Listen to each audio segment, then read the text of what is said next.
ಜೇವರ್ಗಿಯಲ್ಲಿ ನಡೆದ ಅಪ್ರಾಪ್ತ ಬಾಲಕಿ ಆತ್ಮಹತ್ಯೆಗೆ ಕಾರಣವಾದ ಆರೋಪಿಯನ್ನು ರಕ್ಷಣೆ ಮಾಡಲು ಆತನನ್ನು ಬಾಲಾಪರಾಧಿ ಎಂದು ಬಿಂಬಿಸಲಾಗಿದೆ ಎಂದು ಬಿಜೆಪಿ ಮಹಿಳಾ ಮುಖಂಡೆ ಹಾಗೂ ವೀರಶೈವ ಲಿಂಗಾಯತ ಮಹಾಸಭಾದ ಮಹಿಳಾ ಘಟಕದ ಅಧ್ಯಕ್ಷೆ ಸುಧಾ ಹಾಲ್ಕೈ ಆರೋಪಿಸಿದ್ದಾರೆ. ಈ ಕುರಿತು ನಗರದ ಪತ್ರಿಕಾ ಭವನದಲ್ಲಿ ಸುದ್ದಿಗೋಷ್ಠಿ ನಡೆಸಿ ಮಾತನಾಡಿದ ಅವರು, ಹುಬ್ಬಳ್ಳಿಯಲ್ಲಿ ನಡೆದ ನೇಹಾ ಹಿರೇಮಠ್ ಕೊಲೆ ಮಾದರಿಯಲ್ಲಿ ಕಲಬುರಗಿಯ ಅಪ್ರಾಪ್ತ ಬಾಲಕಿ ಕೊಲೆ ನಡೆದಿದೆ. ಬಾಲಕಿಗೆ ಮಾನಸಿಕ ಹಾಗೂ ದೈಹಿಕ ಕಿರುಕುಳ ನೀಡಿ ಮರ್ಯಾದೆಗೆ ಹೆದರಿ ಆತ್ಮಹತ್ಯೆ ಮಾಡುವಂತೆ ಮಾಡಲಾಗಿದೆ. ಮೆಹಬೂಬ್ ಎಂಬಾತ ಒಬ್ಬ ಆಟೋ ಚಾಲಕನಾಗಿದ್ದು ಆತನಿಗೆ ಲೈಸೆನ್ಸ್ ಕೂಡ ನೀಡಲಾಗಿದೆ. ಆದರೂ ಆತನನ್ನು ಬಾಲಾಪರಾಧಿ ಎಂದು ಬಂಧಿಸಲಾಗಿದೆ. ಇದೆಲ್ಲವೂ ಗಮನಿಸಿದರೆ ಪೊಲೀಸರ ನಡೆ ಸಂಶಯಾಸ್ಪದವಾಗಿದೆ ಎಂದು ದೂರಿದ ಅವರು, ಅಪ್ರಾಪ್ತ ಬಾಲಕಿ ಸಾವಿಗೆ ನ್ಯಾಯ ಕೊಡಿಸಲು ಕಾನೂನು ಹೋರಾಟ ಮಾಡುವೆ ಎಂದರು. ಕೇರಳ ಸ್ಟೋರಿ ಮಾದರಿಯಲ್ಲಿ ಕರ್ನಾಟಕ ಸ್ಟೋರಿ ನಡೆಯುತ್ತಿದೆ. ಹಿಂದೂ ಯುವತಿಯರಿಗೆ ರಕ್ಷಣೆ ಇಲ್ಲ. ಜಿಹಾದಿಗಳ ಕೈಗೆ ಸಿಲುಕಿ ನಮ್ಮ ಹೆಣ್ಣು ಮಕ್ಕಳು ಪ್ರಾಣ ಕಳೆದುಕೊಳ್ಳುವಂತಹ ಪರಿಸ್ಥಿತಿ ನಿರ್ಮಾಣವಾಗಿದೆ ಎಂದು ಅಸಮಾಧಾನ ವ್ಯಕ್ತಪಡಿಸಿದರು. ಆರೋಪಿಯನ್ನು ಬಂಧನ ಮಾಡಬೇಕು ಅಂತ ಹೇಳ್ತಾರೆ. ಅದರ ಪ್ರತಿಕ್ರಿಯೆಯಾಗಿ ಸಂಡೇ ಸಾಯಂಕಾಲ ಆರೋಪಿಯನ್ನು ಬಂಧನ ಮಾಡ್ತಾರೆ. ಮೆಹಬೂಬನ ಆರೋಪಿ ಯುವಕ 21 ವರ್ಷ ಅವನಿಗೆ. ಬಹಳ ನೋವಿನ ಸಂಗತಿ ಏನು ಅಂತಂದ್ರೆ 13ನೇ ತಾರೀಕಿಗೆ ಈ ಆರೋಪಿಯನ್ನ ಜುವೆನೈಲ್ ಕೋರ್ಟ್ ಅಲ್ಲಿ ಪ್ರೊಡ್ಯೂಸ್ ಮಾಡ್ತಾರೆ. The culprit has been produced in the juvenile court. ಬಾಲ ಆರೋಪಿ ನ್ಯಾಯಾಲಯದಲ್ಲಿ 14 ವರ್ಷ ಅಂತ ಕೊಡ್ತಾರೆ. ಅದರೊಳಗೆ 14 ವರ್ಷ ಅಂತ ಕೊಟ್ಟಾದ್ಮೇಲೆ ಅವನಿಗೆ ಲೈಸೆನ್ಸ್ ಕೊಡ್ತಾರೆ. ಲೈಸೆನ್ಸ್ ಕೊಡೋದು 18 ವರ್ಷಕ್ಕೆ ತಾನೇ ನಮ್ಮ ಹತ್ರ. ಆಟೋ ಚಾಲಕ ಅಂತ ಹೇಳ್ತಾರೆ, ಅವನಿಗೆ ಲೈಸೆನ್ಸ್ ಕೊಡ್ತಾರೆ. ಏನಂತ ಪ್ರೂವ್ ಮಾಡಕ್ಕೆ ಒಂದು ಸ್ಕೂಲ್ ಸರ್ಟಿಫಿಕೇಟ್ ಹಾಕ್ತಾರೆ. Saint John school Jevargi.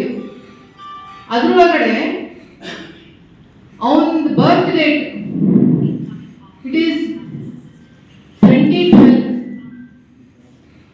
2012 ಅಂತ ಹಾಕ್ತಾರೆ. 2012 ಅಂತ ಹಾಕಿದ್ರೆ 2025ಗೆ ಅವನು 12ರಿಂದ 13 ವರ್ಷ.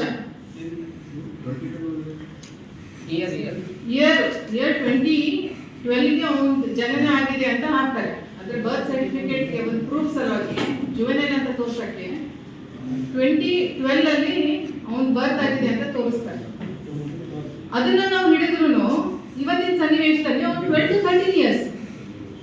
ಅಂದ್ರೆ ನೀವು ಯೋಚನೆ ಮಾಡಿ, 21 ವರ್ಷ ಯುವಕ, ಅವನಿಗೆ 14 ವರ್ಷ ಅಂತ ಜುವೆನೈಲ್ ಕೋರ್ಟ್ ಅಲ್ಲಿ ಪ್ರೊಡ್ಯೂಸ್ ಮಾಡ್ತಾರೆ. ಆಮೇಲೆ ಅವು ಸರ್ಟಿಫಿಕೇಟ್, ಸ್ಕೂಲ್ ಸರ್ಟಿಫಿಕೇಟ್ ತೋರಿಸಿದ್ರೆ ಅವನು 12ರಿಂದ 13 ವರ್ಷ ಅಂತ ಹೇಳ್ತಾರೆ.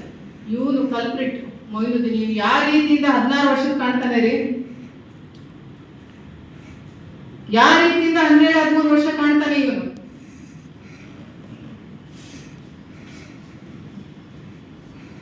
ಆ ಮಗು 14 ವರ್ಷ ನೋಡು, ಮಹಾಲಕ್ಷ್ಮಿ ಅಂತ ಹೆಸರೊಳಗೆ ಮಹಾಲಕ್ಷ್ಮಿ ನೋಡು ನೇಣು ಹಾಕೊಂಡಿದ್ದಾಳೆ. ಅವಳ ಮುಖ ನೋಡಿದ್ರೆ ಎಷ್ಟು ಮುಗ್ಧ, ಪುಟ್ಟ ಗೌರಿ ತರ ಕಾಣ್ತಾ ಇದ್ದಾಳೆ ಅವಳು. ಅವಳಿಗೆ ಅತ್ಯಾಚಾರ ಮಾಡಿಬಿಟ್ಟು ಇದು ಆತ್ಮಹತ್ಯೆ ಅಲ್ಲ. ಇವತ್ತಿನ ಸನ್ನಿವೇಶದಲ್ಲಿ ಇದು ಹತ್ಯೆ. ಇವನು ಚಾಕು ತಗೊಂಡು ಹಗ್ಗ ತಗೊಂಡು ಅವಳಿಗೆ ನೇಣು ಹಾಕೋ ಬದಲೇನು ಇವನು ಕೊಟ್ಟಿರೋ ಕಿರುಕುಳ ಎಂದ ನೀನೇ ಸಾಯಿ ಅಂತ ಅವಳ ಕೈಯಲ್ಲೇ ಚಾಕು ಕೊಟ್ಟು ಹಗ್ಗ ಕೊಟ್ಟು ಸತ್ತು ಹೊಡೆದಿರೋದು. ನೇಹಾ ಹಿರೇಮಠ್ ಕೇಸಲ್ಲೂ ಅದೇ ಆಯ್ತು, ಈಗಲೂ ಅದೇ ಆಗ್ತಾ ಇದೆ. ಕೇರಳ ಸ್ಟೋರೀಸ್ ಆಗ್ತಾನೆ, ಕರ್ನಾಟಕ ಸ್ಟೋರೀಸ್ ಆಗ್ಬೇಕಾ ಇವತ್ತು? ಪದೇ ಪದೇ ಪದೇ ನಾವು ಪತ್ರಿಕಾಗೋಷ್ಠಿ ಮಾಡಿ ಹೇಳ್ತಾನೆ ಇದೀವಿ. ಎಲ್ಲಿದ್ದಾರೆ ಇವತ್ತು? ಎಲ್ಲ ಶಾಸಕರು ಏನು ವೀರಶೈವ ಸಮಾಜದ ಲಿಂಗಾಯತರದ್ದು ಎಲ್ಲ ಬೆಂಬಲ ತಗೊಂಡ್ಬಿಟ್ಟು ಇವತ್ತು ಗೆದ್ದು ಬಂದಿದ್ದಾರೆ. ಎಲ್ಲಿದ್ದಾರೆ ಇವತ್ತು? ಒಬ್ಬರಾದ್ರೂ ಎದುರು ನಿಂತು ಹೇಳಿದ್ದಾರೆ ಈ ಕೇಸಲ್ಲಿ ಏನು ಏರ್ಪೇರ್ ಆಗ್ಬಾರ್ದು, ತನಿಖೆ ಸರಿಯಾಗಿ ತನಿಖೆ ಆಗ್ಬೇಕು ಅಂತ ಹೇಳ್ಬಿಟ್ಟು ಒಬ್ಬರಾದ್ರೂ ನಿಂತಿದ್ದಾರೆ? ಜೇವರ್ಗಿ ಶಾಸಕರು ಅಜಯ್ ಸಿಂಗ್ ಅವರು ಎಲ್ಲಿದ್ದಾರೆ ಇವತ್ತು? ಡಾಕ್ಟರ್ ಅಜಯ್ ಸಿಂಗ್ ಅವರು. How can this case be produced as a juvenile case? ತುಷ್ಟೀಕರಣ ರಾಜಕೀಯ ಸಲುವಾಗಿ, ವೋಟ್ ಬ್ಯಾಂಕ್ ಪೊಲಿಟಿಕ್ಸ್ ಸಲುವಾಗಿ ನೀವು ಒಂದು ಮತಾಂತರ ಬೆಂಬಲ ಪಡೆದ್ಬಿಟ್ಟು ಎಲೆಕ್ಷನ್ ಅಲ್ಲಿ ಗೆದ್ಬಿಟ್ಟು ಅವರು ಏನು ಮಾಡಿದ್ರು ಸಹಿ. ಮತ್ತು ಜಿಹಾದಿ ಮಾನಸಿಕತೆ ಇಟ್ಕೊಂಡ್ಬಿಟ್ಟು ಅಸೆಂಬ್ಲಿಯಲ್ಲಿ ಪ್ರೋ ಪಾಕಿಸ್ತಾನ್ ಮಾತಾಡ್ತಾರೆ. ಅವ್ರಿಗೆ ಫಾರೆನ್ಸಿಕ್ ರಿಪೋರ್ಟ್ ಬಂದಾದ್ಮೇಲೂ ಲೇಟ್ ಆಗಿ ಡಿಲೇ ಮಾಡಿ ಅವ್ರಿಗೆ ಅರೆಸ್ಟ್ ಮಾಡ್ತಾರೆ, ಮತ್ತೆ ಬೇಲ್ ಆಗುತ್ತೆ ಅವರಿಗೆ. ಹನುಮಾನ್ ಚಾಲೀಸ ಓದಿದ್ರೆ ಅವ್ರ ಮೇಲೆ ಹಳ್ಳೆ ಆಗುತ್ತೆ, ಕನ್ನಡದಲ್ಲಿ ಮಾತಾಡಿದ್ರೆ ಹಳ್ಳೆ ಆಗುತ್ತೆ, ನ್ಯಾಯ ಹೇಳ್ಬಿಟ್ಟ ಮೇಲೆ ಹಳ್ಳೆ ಆಗುತ್ತೆ, ಪೊಲೀಸ್ ಸ್ಟೇಷನ್ಗಳಲ್ಲಿ ಹೋಗಿ ಹಳ್ಳೆ ಮಾಡ್ತಾರೆ.